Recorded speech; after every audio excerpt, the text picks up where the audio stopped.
Herkese merhabalar. Pelin'in İlmek Evi kanalına hoş geldiniz. Bugün sizinle bu güzel çantanın yapılışını paylaşacağım. Ben polyester ip kullandım. Siz dilerseniz kağıt ipten, penye ipten, koton ipten ya da pamuk makromeden de rahatlıkla yapabilirsiniz. Çok basit bir model. Ben 100 gramı 115 metre olan polyester ipimden 3 adet tam kullandım. 4. adette de sadece şu iki sap kısmını kullandım. Yani neredeyse 3,5 adet ip kullandım. Dediğim gibi 115 metresi 100 gram olan bir polyester ipti. Onun dışında 3 milimlik tığım ve ilmek tutucularımdan destek aldım. Yapımı oldukça basit. Malzemeleriniz hazırsa hemen birlikte yapımına başlayalım. Şimdiden herkesin eline emeğine sağlık. Evet, ben polyester ipimle çantamın yapımına başlayacağım. Bismillahirrahmanirrahim diyerek başlayalım. Öncelikle söyleyeyim, polyester iplerde çok rahat sökülme olduğu için ya başlamadan önce ipinizin ucunu yakın ya da şöyle benim gibi 1-2 tur çevirip düğüm atın ki zorlanmayın. Şimdi başlıyoruz. Sihirli halka ile başlıyoruz. Sihirli halkaya başlarken bakın şu orta parmağıma şöyle biraz daha uzun tutayım. Orta parmağıma bir tur doladım. Şuradan tığımı yerleştirdim. Diğer ilmeğimi içerisinden geçirdim. Şimdi 1-2 zincir. Şimdi bu sihirli halkamı şöyle tutayım, daha rahat gözüksün. Bunun içerisine fıstık grupları yapacağız. Nasıl yapacağız? Bakın başımı doladım. Sihirli halkamın içerisine battım. Bir tık şu ilk boğumu uzun tutuyorum. 2 ilmeğimi aldım. Başımı doladım. Tekrar sihirli halkamdayım. 2 ilmeğimi çıkardım. Şu an 3 ilmeğim var. Üçünü birden çektim. Bir zincir, başımı doladım, tekrar sihirli halkama batıyorum. 2 ilmeğimi aldım, tekrar doladım. 2 ilmeğimi aldım, tekrar doladım. 2 ilmeğimi aldım. 4 tane ilmeğim var. 4'ünü birden çekiyorum. Şimdi 2 ara zincir. İkili trabzan gruplarının arasında bir tane ara zincir var. 2 tane yaptıktan sonra köşe çalışması yapacağımız için 2 zincire geçiyoruz. Şimdi 2 zincirimi yaptım, başımı doladım, tekrar sihirli halkama batıyorum. Tekrar aynı şekilde fıstıklarımın trabzanlarını yapıyorum. 4 ilmeğim var, 4'ünü bir aldım. Bir zincir. Şöyle biraz sıkılaştıralım. Başımı doladım, sihirli halkamdayım. Tekrar bir trabzan grubumu yapıyorum. 1 2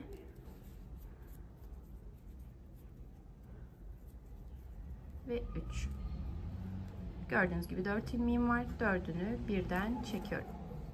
Şimdi 2 ara zincirim var. Tekrar başımı doladım. Tekrar fıstığım için trabzan grubumu yapıyorum. 2 ve 3. Bakalım 1 2 3 4 5.'yi yapmışım. O yüzden bir zincir. Şimdi 6. trabzan grubumu yapıyorum. 1 2 ve 3. Hepsini bir aldım. 2 ara zincir. Artık son trabzan grubundayım. Başımı doladım. Sihirli halkamdayım. 1. Şunu da alttan yürütüyorum ki sağlam olsun. Ve 3. Bir kere de çektim. Şimdi bir zincir. Tekrar başımı doluyorum. 1 2 ve 3. Hepsini bir çekiyorum. Şimdi artık kapanışa geçeceğim. Şöyle sihirli halkamı iyice bir sıkılaştırayım. Dikkat edin, çekerken koparmayın. Şimdi bir zincirimi çektikten sonra başımı doluyorum. Şu başlarken 2 tane zincir çekmiştik hatırlarsanız. Bakın biri burada, biri burada. Hemen ikinci zincirimin tepesine batıyorum. Şöyle daha rahat olacak sanki. Evet. Bakın buradan da bir ilmek çıkardım. Şu an tığımda artık 3 ilmeğim var. Üçünü birden çekiyorum. Bu şekilde ilk sıramı oluşturmuş oldum. Evet, bir üst sıraya çıkmak için tekrar 2 zincirimi çekiyorum. Şimdi şurada oluşturmuş olduğum, bakın, köşe noktama yine bir fıstık grubu yapacağım. Başımı doladım, girişimi yaptım, son 2 ilmeğimi çektim, tekrar giriş yapıyorum, son 2 ilmeğimi birden alıyorum, 3 ilmeğim var, üçünü birlikte çekiyorum. Şimdi 2 tane zincir, başımı doladım. Bakın şurada 2 tane, altta 2 tane fıstık var. Şöyle göstereyim hemen. Birisi burada, şurası, birisi şurası. Şunun ara noktasına bir zincir çektiğimiz alan var ya, şimdi oraya trabzanlar yapacağız.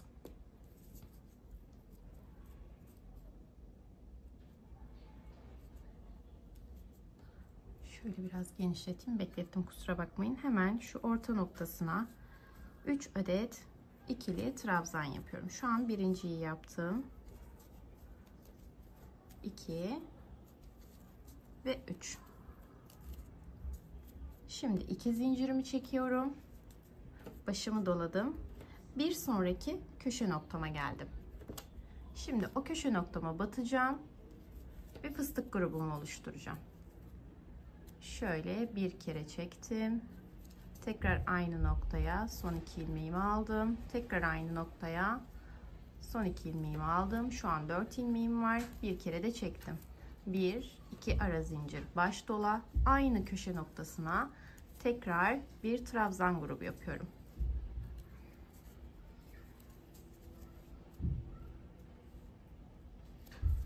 Evet, şu an 4 ilmeğim var. Bir kere de çekiyorum. 1, 2. Başımı doladım. Yine şurada olduğu gibi şu iki trabzan, iki fıstık arasına yine 3 adet ikili trabzan yapacağım. Bakın şuraya. Bir zincir çektiğim yere. Araya battım. 1, 2 ve 3. Bakın artık kareye dönmeye başladı zaten. Tekrar 2 zincir, baş dola, hemen diğer köşe noktama, şuraya yine fıstık çalışmamı yapacağım. 1, 2, 3. Hepsini birden alıyorum. 2 ara zincirimi çekiyorum, başımı doladım, aynı noktaya tekrar bir fıstık grubumu oluşturuyorum. Hepsini bir çekiyorum. Tekrar 2 zincir, baş dola, 2 fıstık arasında olan bölgeye yine 3 adet ikili trabzanımı çalışıyorum.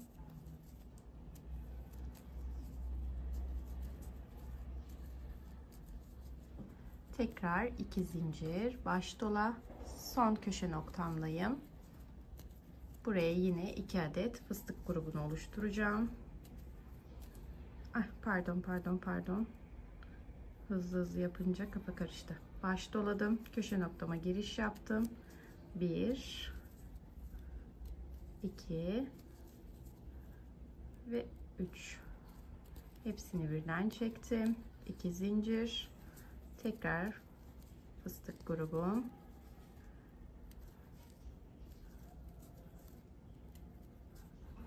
Hepsini bir çektim. 2 zincirimi çekiyorum. Bakın şöyle göstereyim. Başımı doladım. 2 fıstık arasına şuraya 3 adet ikili trabzanımı çalışıyorum.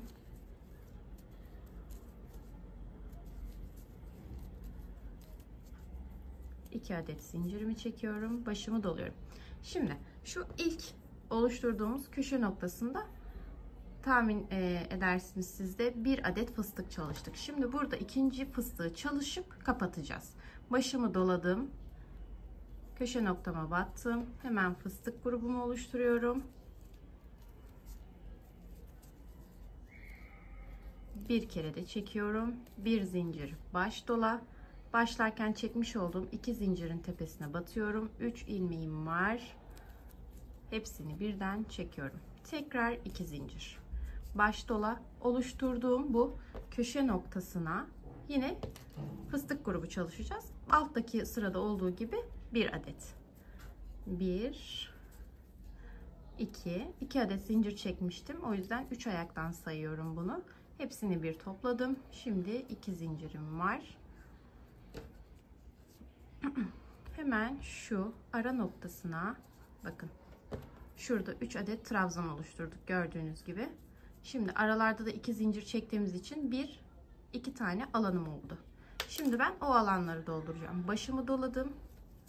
Buraya 2'şer adet ikili trabzan yapacağım. Şimdi ben ilk boşluğuma 2 adet trabzanımı yaptım. Şimdi devamında gördüğünüz gibi bakın altta 1, 2, 3 tane trabzan yapmıştık.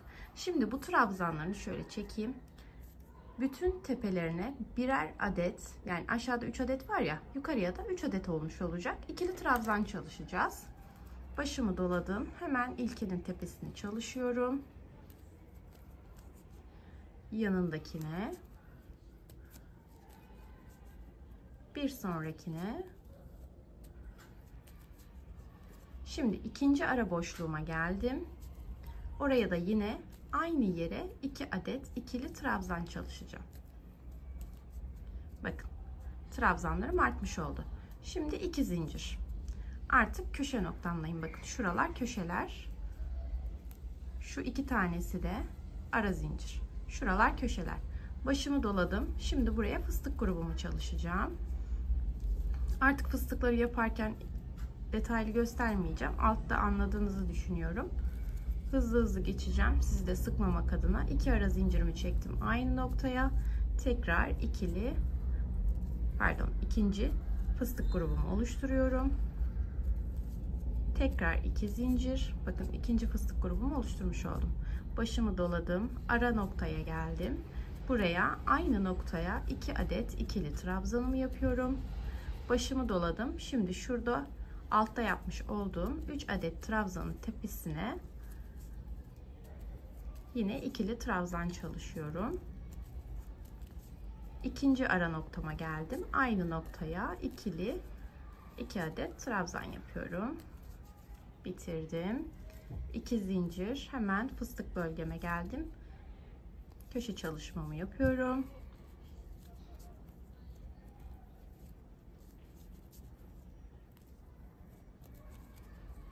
İki adet ara zincirim var. Tekrar aynı noktaya fıstık çalışması.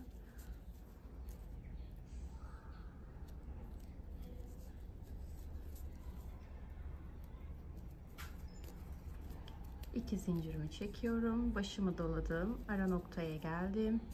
Aynı noktaya 2 adet ikili trabzan çalışıyorum.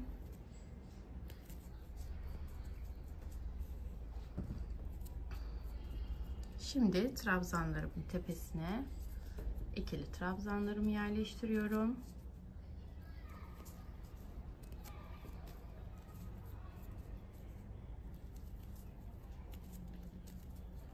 Tekrar ara noktasındayım. 2 adet ikili trabzan, 2 zincir, baş doladım, köşe noktama geldim, fıstık çalışmamı yapıyorum. Trabzanla devam edince kafa trabzanda kalıyor tabi. İlk fıstık çalışmamı yapıyorum şu an.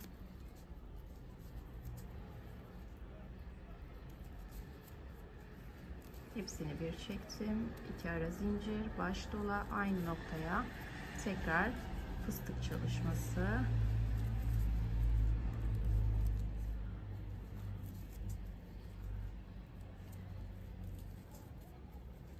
İki zincir, baş dola, ara noktasına 2 adet ikili trabzan.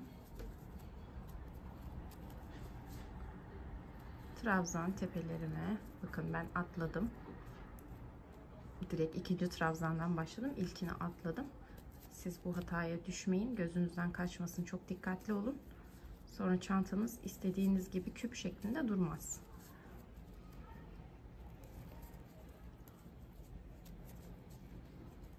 Ara noktaya 2 adet ikili trabzanımı yapıyorum. 2 adet zincirimi çekiyorum. İlk başladığım köşe çalışmasını tek çalışıyorum, hatırlarsanız. Oraya şimdi tekrar fıstığımı yapıyorum. Hepsini bir çekiyorum. Bir zincir çektim, baş doladım. Yaparken 2 zincirle başladığım zincirin ikinci tepesine batıyorum. 3 ilmeğim var. Üçünü birden çekiyorum. Şimdi 2 zincir. Bakın şöyle göstereyim size. Bu şekilde baş doladım, oluşturduğum köşe noktasına battım. Yine fıstık grubumu çalışıyorum. Başlarken bir adetle başlıyoruz fıstık grubuna. Hepsini bir çektim. Şimdi 2 zincir. Baş dola. Bakın şu ara noktasına yine 2 adet ikili trabzan. Başımı doladım. Şimdi altta oluşturdum. Bakın sayı arttı. Burada 3 yapmıştık. Şu ara noktalara 2 çalışınca 2 buradan 2 buradan arttı. 7 oldu. Şimdi bir de burada 2 tane çalıştım. Yani her sırada farkındaysanız artıyor. O yüzden muhakkak atıyorum. Alt sırada hani ilmek kaçırdığınız telaşına düşmemeniz adına bakın 1, 2, 3, 4, 5, 6, 7 tane ikili trabzanım var. Hemen bunların tepe noktalarına giriş yapın. Yani bu arada şu arayı saymazsanız burada 7 tane trabzan yapacağınızı unutmayın. Çünkü şöyle oluyor. Kursiyerlerimizde de küp çanta yaparken hataya düşenler oluyor. Şurayı gözden kaçırıyor. Atıyorum ilk girişi şuraya yapmıyor da şuradan başlıyor. Ondan sonra diyor ki benimki küp gibi durmadı da üste doğru hani daraldı. Onun tek sebebi işte şu ara noktalardaki trabzanlardan bir tane kaçırdığınızda bütün emeğiniz boşa çıkabiliyor. Dikkatli olun. Şimdi ben ara zincirdeki 2 tane ikili trabzanımı yaptım. Başımı doladım. Hemen ilk trabzanımın tepesine battım. Ve bütün trabzanlarımın tepesine birer adet ikili trabzanımı yaparak devam ediyorum.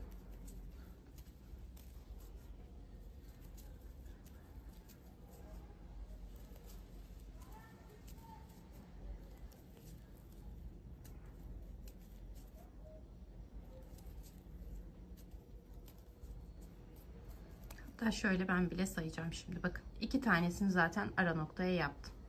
Hemen sayıyorum. Şu ilki 1, 2, 3, 4, 5, 6, 7. 7'ye 7 oluşturmuşum. Hiçbir problem yok. Başımı doladım. Ara noktama geldim. Oraya da yine 2 adet ikili trabzanımı yapıyorum. 2 adet zincirimi çekip artık köşe çalışmama, şuraya fıstık çalışmamı yapmaya devam ediyorum. Şu an ilk fıstık grubumu yapıyorum. 2 ara zincir, baş dola.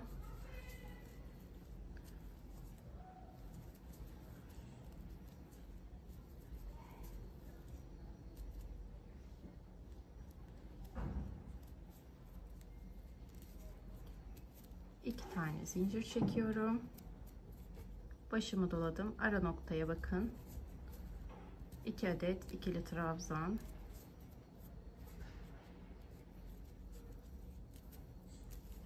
Tekrar alt sırada olduğu gibi bütün trabzanlarımın tepesine ikili trabzan yaparak devam ediyorum.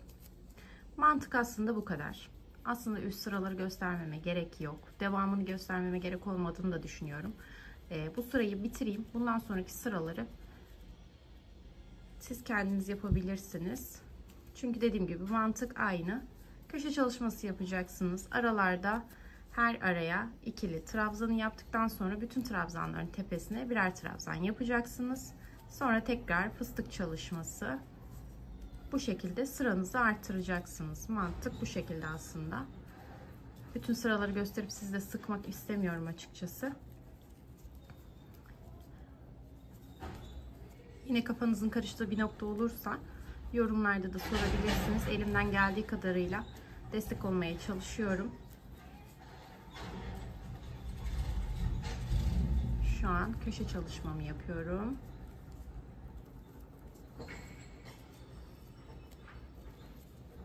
İki zincir. Başımı doladım. Ara noktaya ikili trabzanlarımı yapıyorum.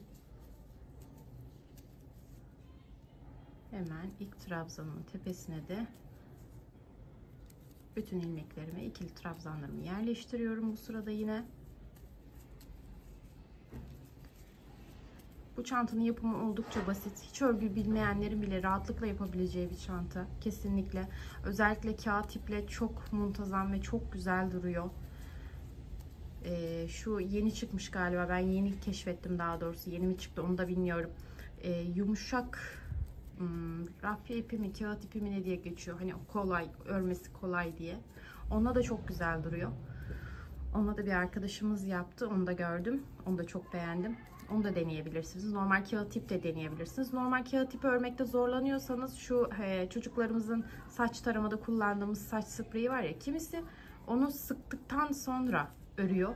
Çok yumuşak oluyormuş. Örmesi çok kolay oluyormuş normal kağıt ipleri. Bilginiz olsun. Belki ben denemedim. Ne kadar doğru bilmiyorum. Deneme şansınız olursa bana da hatta yazarsanız gerçekten doğruluk payı varmış diye çok sevinirim. 2 zincirimi çekiyorum. Başımı doladım. Ara noktama hemen ikili trabzanımı çalışıyorum. Tekrar trabzan tepelerime.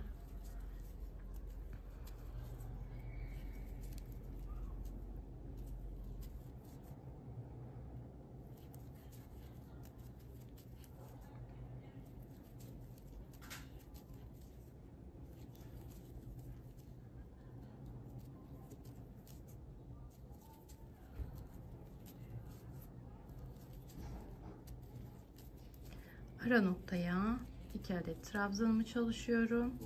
Şimdi köşe çalışmamız için tekrar fıstığımı yapıyorum.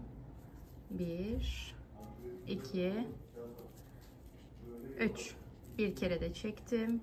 Bir zincir çektim. Başımı doladım. 2 zincirimin tepesine battım. Bir kere de hepsini çekiyorum. 2 zincirle bir üst sıraya geçiyorum artık. Bakın şöyle biraz daha çekiştireyim hatta. Bakın. Bu şekilde görünecek tabanınız. Hemen şöyle göstereyim size de. Şimdi şu oluşturduğum köşe noktasına bir adet trabzan grubumuzu yapıyoruz. 2 adet zincirimizi çekiyoruz. Ara noktaya aynı yere 2 adet ikili trabzanımızı yapıp bütün sıraların üstüne, yani bütün trabzan ilmeklerimin üzerine birer adet trabzanlarımı yerleştiriyorum. Tekrar ara noktama 2 adet ikili trabzan, arada 2 zincirim var. Köşe çalışmamı, fıstık çalışmamı yapıyorum. Fıstıklarımın arasında 2 adet zincirim var.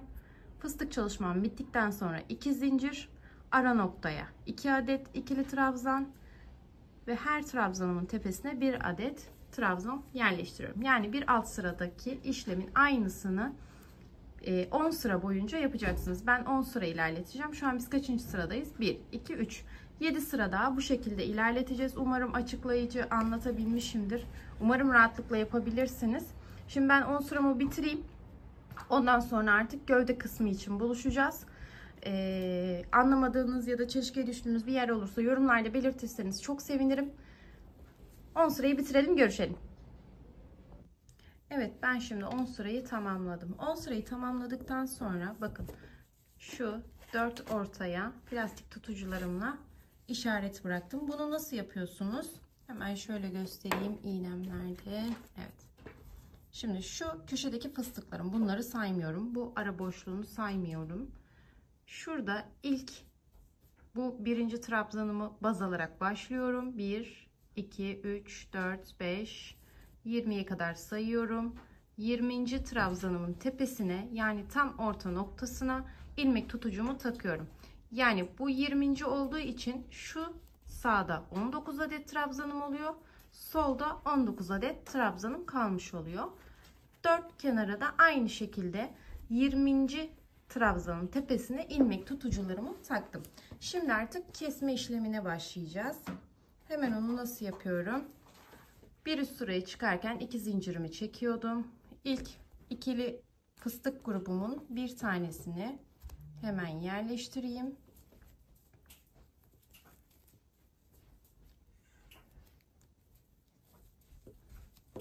İki zincirimi çekiyorum. Araya yine ikili trabzanımı yapıyorum.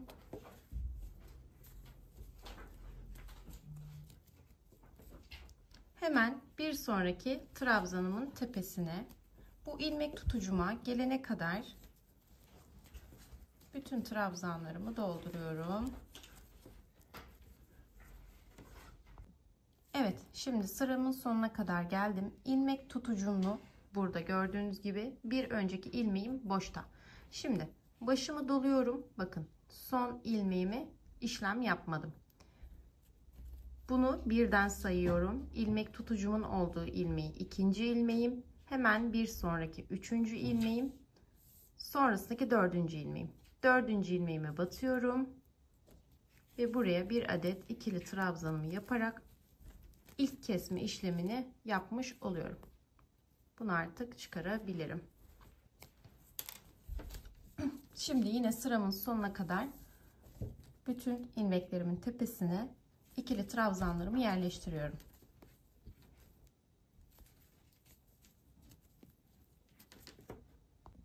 Sıramın sonundayım. Hemen şu ara noktaya yine 2 adet ikili trabzanımı yapıyorum.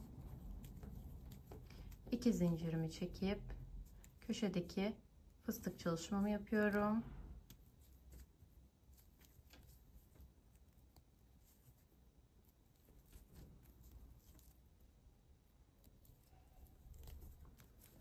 Arada bir zincirim var. Tekrar fıstık çalışması.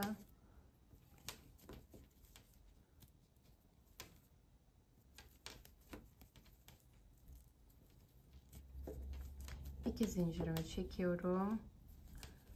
Araya ikili trabzanından 2 adet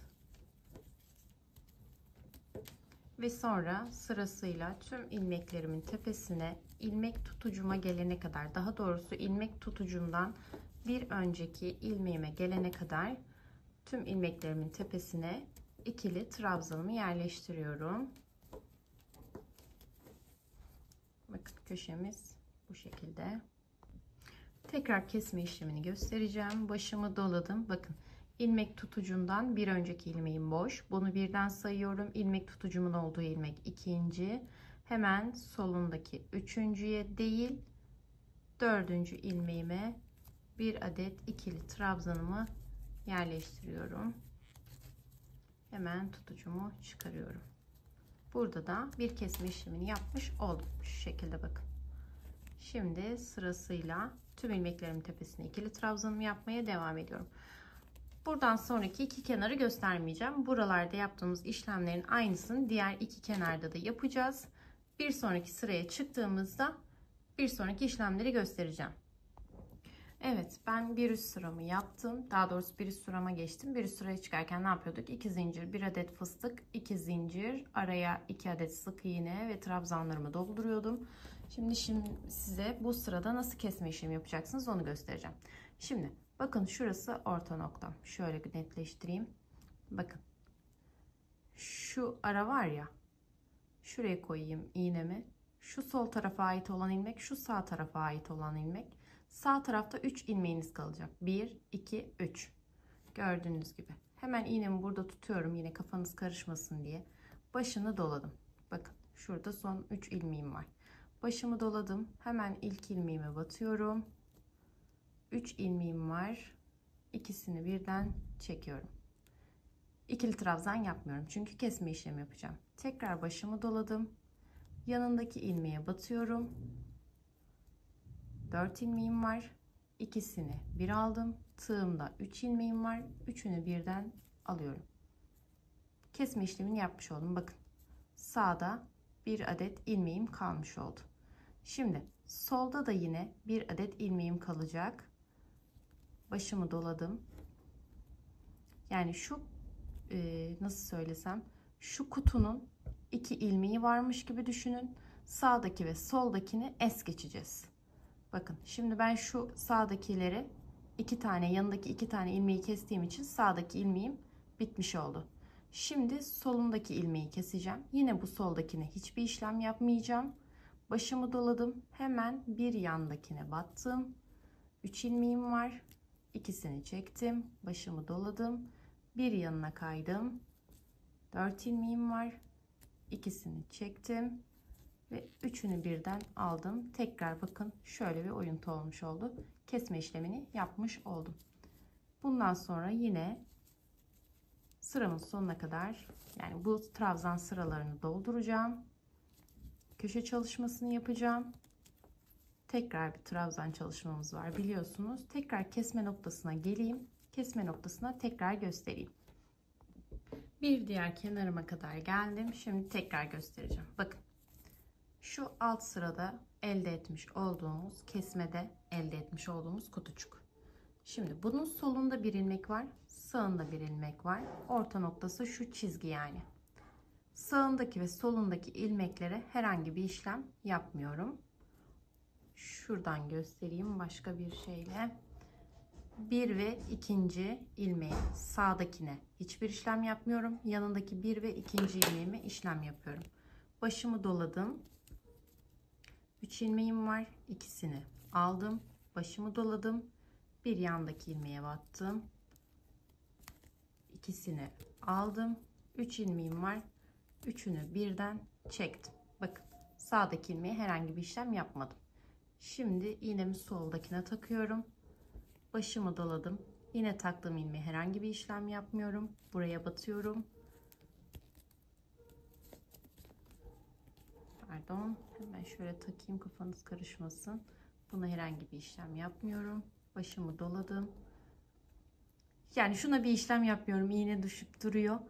Hemen bir yandakine 2 ilmeğimi aldım. Başımı doladım. Bir yandakine 2 ilmeğimi aldım. 3 ilmeğimi birlikte çekiyorum.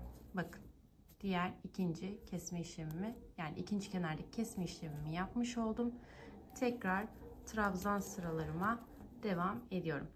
Şimdi bundan sonraki kenarlarda iki kenarı da gösterdim. Bundan sonraki kalan iki kenarda da aynı işleme devam edeceksiniz. Farklı bir işlem yok. O yüzden bu sonrakileri göstermeyeceğim. Bu sırayı bitirelim. Bir üst sırada da yine son kez nasıl yapılacağını göstereyim. Ondan sonra kaç sıra yapacağınızı belirteceğim. Ben şimdi bir üst sıraya çıktım. Kesme noktama kadar geldim. Şimdi burada aslında alttaki sırada olan işlemlerin aynısını yapıyoruz. Yine son kez göstermek istiyorum. Bakın şurası bir önceki sırada kesme işlemini yaptığımda oluşan kutucuk. Yine solunda bir ilmek var. Sağında bir ilmek var. Buralara alttaki sırada olduğu gibi herhangi bir işlem yapmıyorum. Hemen bunun yanındaki 2 ilmeğim var. Bakın oralara işlem yapıyorum. Hemen ilkine battım. 3 ilmeğim var. İkisini çektim. Tekrar başımı doladım. Hemen bir yandaki ilmeğe battım. İlmeğimi çıkardım. 4 ilmeğim var. 2 tanesini aldım. 3 ilmeğim var. Üçünü birden çektim. Kesme işlemimi yapmış oldum. Tekrar başımı doluyorum. Bakın şimdi kesmiş olduğum alanın sağındakini boşa çıkarmış oldum. Şimdi solundakini boşa çıkaracağım. Başımı doluyorum. Bu iğne de düşmesi iyiydi ama şöyle başımı doluyorum. Bakın buna bir işlem yapmıyorum. Hemen bir sonrakine şunu şöyle çekeyim, elime dokunmasın. 3 ilmeğim var. İkisini aldım. Başımı doladım. Bir yandakine kaydım. 4 ilmeğim var. İkisini aldım. 3 ilmeğimi bir aldım. Bakın şöyle göstereceğim. Görmüş olduğunuz gibi 3. kutucuğumu da elde etmiş oldum. Tekrar trabzan sıralarıma kaldığım yerden devam ediyorum. Yani bir alt sırada ne yaptıysak bundan sonraki tüm sıralarda da aynı işlemi yapıyoruz. Hiçbir fark yok. O yüzden bundan sonraki sıraları göstermeyeceğim. Şöyle göstereyim size. Düzelteyim. Evet. Bakın. Çantam artık yavaş yavaş şeklini almaya başladı. Köşeleri oluşturduğum için benim ipim orta bir kalınlıkta olduğu için ortalama 12-14 sıra kadar devam edeceğim. Şu kesme işlemini yani. 3 kutucuğum var. Bunlar 12 veya 14 olana kadar, ideal yüksekliğe gelene kadar bu sıraya devam ettireceğim. Siz daha kısa istiyorsanız sıralamayı daha alçakta tutabilirsiniz ya da 14 sıradan fazla da yapabilirsiniz. Tamamen size kalmış. Ben şimdi sıralarımı bitireyim. Bitirdikten sonra evet, görmüş olduğunuz gibi çantamızın tamamen gövde kısmı hazır. Tabanı bu şekilde oldu. Dıştan görünüşü bu şekilde. İç detayı gayet muntazam bir örgü biçimi. Şimdi sap kısmına geçeceğim. Sap kısmını part 2'de göstereceğim. Videomun uzun olmaması adına. Bir de daha önce bu modeli çalışmış olanlar, hani sap kısmını anlamamış olanlar için ayrıca bir video çekmek istedim. Sizi sıkmak istemedim. Umarım memnun kalırsınız. Video 2'de görüşelim.